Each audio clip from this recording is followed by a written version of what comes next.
How can he come here and eat our lunch? So this is the challenge I faced, and to this day I'm sure there are people who resent me. I had to earn it. See, the reason I opted for the Lok Sabha route rather than waiting for a Rajya Sabha seat or something was because I was conscious I needed to earn the credibility that comes from a popular vote. I felt I had to earn the right to represent the people and speak for them. Because all this time I've been writing, so I can only consider myself an intellectual or a theoretician about politics. Now I want to be a practitioner. I need to be able to legitimize that by getting people's votes. But I didn't sufficiently estimate, I think, how much resentment there would be across many parties, and certainly, I mean, across the political spectrum, but also across many of my own political colleagues whose support and help I needed to get elected. So it was a challenge. It was a challenge. I hope that with time there will be more acceptability and more acceptance. But to my mind, as I said to the young lady earlier, our politics needs people of all backgrounds. I don't think that it's right that Indians should only be represented by lifetime politicians. They are very important. They have done political service and public service all their lives. But we should also have people with different political and different professional backgrounds whose experiences can contribute to a different vision, a different perspective on the political world. And that's why I think that people like me and others, I hope, who will enter, who don't come from a lifetime of politics, will be good for our country, not to replace the lifetime politicians, but to coexist with them and to complement them to move the country forward. Okay, this is not to embarrass you in front of a class full of students, but you are a good-looking man. Do you think some of the resentment comes from that, and do you find yourself being resented more by male politicians than female politicians? I have absolutely no idea. I don't count. Do you find female politicians more charmed by you than male politicians? Listen, for a politician, a vote is a vote. Whether it's a female vote or a male vote doesn't matter in the end. No, I mean, honestly, there was this accusation made at the time of my victory that I had benefited disproportionately from female votes. And then a study was done of votes cast, and in fact, slightly more men voted than women. So I think we should be a little fair about this. You know, people by and large vote for all sorts of reasons, of which I think the way a politician looks is probably the last thing on their list. Because very honestly, we have some not very good looking people who in politics. If they were getting votes for their looks, I don't think they'd be there. So I think that's not true. I think people vote. Often there are issues that affect them directly. There are issues of public controversy. There are price rise issues. There are issues to do with their like or dislike of the incumbent government in their own state, the incumbent government in the center. All sorts of things come in. And I think the appeal of an individual candidate sometimes works, and sometimes it's simply party loyalty. Somebody says, I will vote Congress, whoever they put up, or I will vote for some other party, whoever they put up. And that often is being discounted when people focus on things like people's looks. Okay, well, I would love to continue this part of the conversation, so would the young ladies in class. But Mani Sharma has a question for you. Yes, a young lady, so let's see what she wants to talk about. So I said you're indeed very charming. So my question to you is, there is a quota in, there's MP and DDA quota in Kendriya Vidyalaya. Don't you think it goes against the very principle of your government's flagship Sarv Shiksha Abhiyan? It's a very fair question, but I can tell you that it's very difficult to take away entrenched rights. In fact, the previous minister, Kapil Sibalji, actually tried to cancel the MP quota, which is only of 2 seats in those days. And there was such an uproar and such a backlash in Parliament, including from his own party. It was rare to find a minister being attacked from behind, not from the people on the other side of the house. That in the end he had to back down. And not only did he leave the quota of 2, he increased it to 6 by abolishing the ministry's quota. Now, I can tell you that from my own experience as an MP, I have received each year, whether it was 2 or whether it was 6, more than 250 requests from constituents for those 2 seats.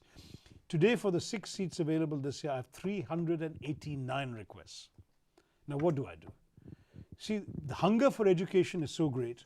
Kendriya Vidyalayas offer quality, affordable education. The fees are the lowest in the country. So naturally, a lot of people who are not very prosperous want that. Now, from my point of view, I don't know what yardstick to use. Sometimes I give it to the poorest people who seem to have no other opportunities in life. Sometimes I come under huge political pressure. People come armed with support from the chief minister, the head of the party, whatever, that kind of thing. Sometimes from others. I mean, if the quota didn't exist, I would be spared all this agony of deciding how to give it. Now I'm saying maybe I should have a lottery for these 6. I don't know how to give. How can you fit 389 into 6? But that's the problem I'm facing today. So the demand is great and the demand is real. I try as far as possible to use this privilege for the benefit of those who deserve a break in life. Very, very poor people, for the most part. And as I said, occasionally there are other considerations of politics that come in. But as long as that exists, I think we should have to accept there's a reason why it exists. But you know, there are other places in the country, there are actually MPs who don't use their quota.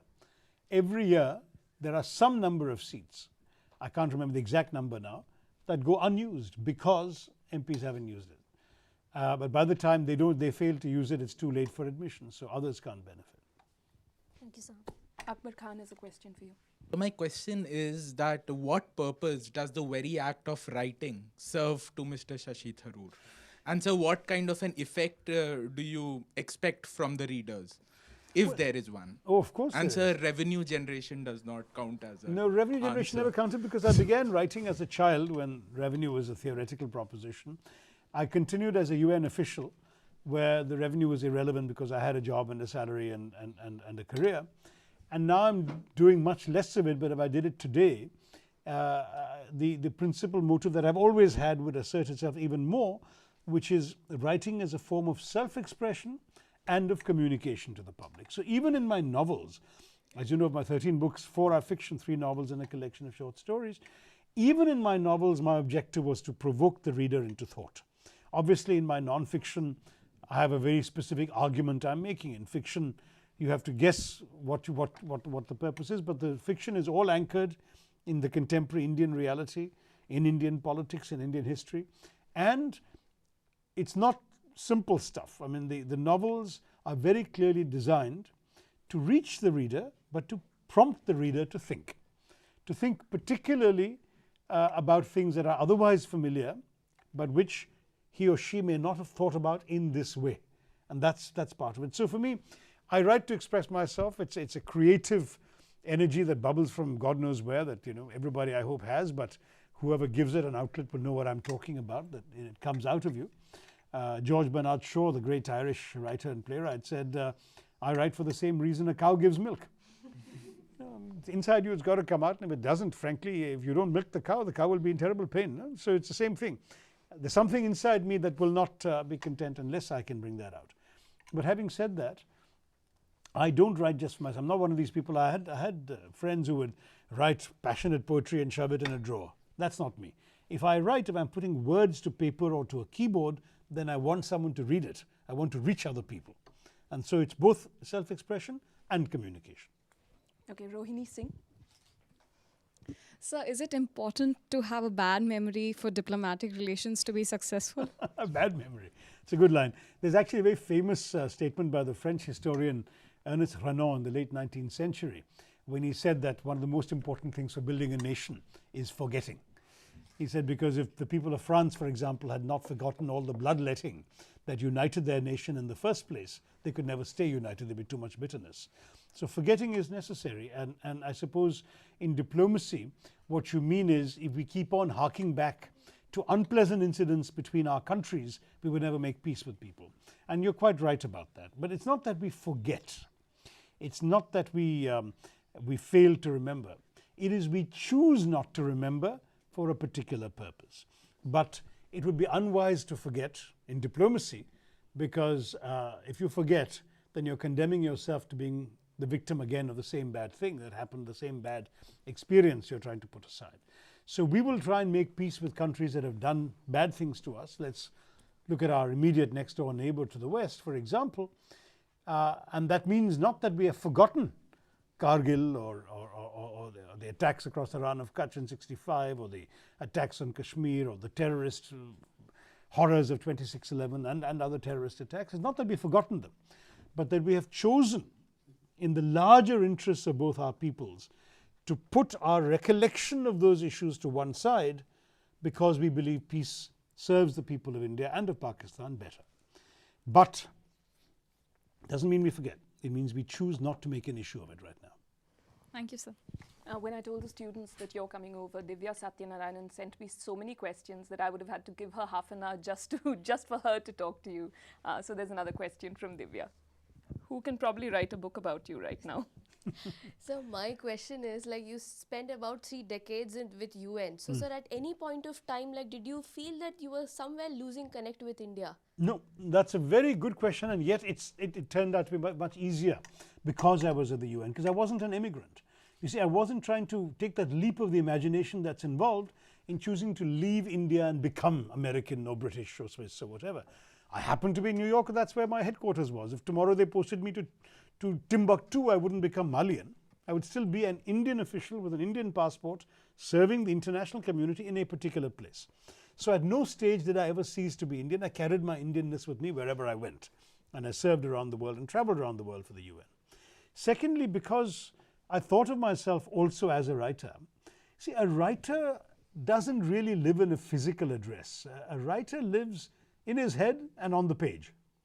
And that, I could sit in a New York apartment and imagine this town in UP that I invented and write. And I've had people who have been to towns like that telling me, my God, how vivid, how real, which place is it? And I said, I made it up. But the fact is that means as long as you have enough experience and enough sense of connection yourself, you can reach out and cause that connection to be real for you, and indeed for your readers, even if you're sitting somewhere else. Where perhaps I lost out in some ways is in sort of the daily lived experience of the texture of life. Things like the nature of our mass media. I wasn't watching Indian TV at all, not only not watching it every day, but for most of the time I was in New York, you couldn't get Indian TV on satellite, and I believe now in America you can even do that. I couldn't when I was there. So I didn't have a sense of how our television media was. I didn't have a sense of this whole breaking news culture until I got broken, you know. But the fact is that those things, if you want to call that a lack of connection, perhaps fair enough.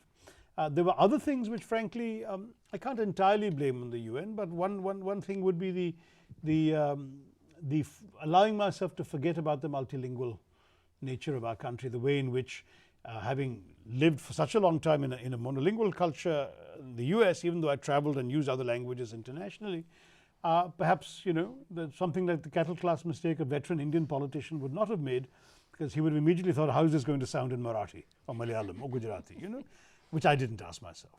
So yeah, in what I would consider relatively minor ways, perhaps some connection was lost, but the fundamental connection, the soul-to-soul connection between myself as an Indian and my country, which is India, that connection was never lost. Thank you, sir. Dr. Tharoor, you're a minister, you're an MP, you have to be constantly back in your constituency, you're still writing, you have columns, you're on Twitter. I'm just wondering how many hours there are in your day. A lot, and I don't sleep enough. But the fact is that you know, you make time for what you feel is worth doing. The constituency is worth doing because it gives me my political base, if you like. So I do spend an awful lot of time doing an awful lot of functions which may not be the most intellectually challenging or stimulating, but which connect me to my voters, which is what the process of constituency politics is all about. I have a ministry now, so the ministry takes up a lot of time. I no longer have any columns. Those were when I was an MP, and I was free to write those. But yes, I have the very, very heavy demands of the ministry. I use Twitter as a means of connecting out beyond my constituency and my ministry to the general public. And of course, many of the people I relate to will never vote for me because they're not in Trivandrum, and they may not even be in India. Many of these are NRIs who are on Twitter and so on. But they represent a certain segment of opinion that I find useful to engage with, and that I get stimulated by. So I do go on Twitter every day, almost every day. And at the same time, there's a normal life to lead. You know, you want to spend time with your wife, with your friends. You occasionally want to see a movie. You know, you watch a bit of cricket. I mean, the things that make life pleasurable. So finding time for all of that is a huge challenge. And every day you're choosing what to leave out, what to miss, what to skip and manage. But so far I found it enjoyable. Well, we've had a good time talking to you over here, and we are happy that you've chosen to not exclude us from your schedule today. Thank you so much Thanks for so joining much, Anna. us. Pleasure And being do here. come again. Thank you all very much. Thanks, kids. Enjoyed it. I'm really going to have to run because But they do have a vote of thanks that they want to give you. हमारी खुशकिस्मती है कि आज आप यहाँ पर हैं और हमें आपसे मिलने का बातचीत करने का मौका मिला है। हम सभी जानते हैं कि आप बहुत व्यस्त रहते हैं और ये अंदाज़ा हम इसी बात से लगा सकते हैं कि कल आप अपने संसदीय क्षेत्र में थे और आज आप यहाँ पर हैं हमारे बीच हमसे मिलने के लिए। सुबह वहाँ जी जी जी ज़रूर, मेरी गलती है। और इस इतनी व्यस्तता के बीच भी आपने अपना कीमती समय हमें दिया, इसके लिए हमारा पूरा RTV डिपार्टमेंट आपका शुक्रगुजार है और यहाँ आने के लिए बहुत बहुत शुक्रिया। और हमें उम्मीद है कि हमें आगे भी आपसे मिलने का और बातचीत करने का मौका मिलता रहेगा। बहुत शुक्रिया, बहुत। We know you have a busy schedule. For us to get some sort of, get to talk to you was an insightful experience. Truly honored, and it was sheer pleasure to have you. I request Divya Satyanarayan to hand you over. Okay. Thank you. Thanks for all the questions.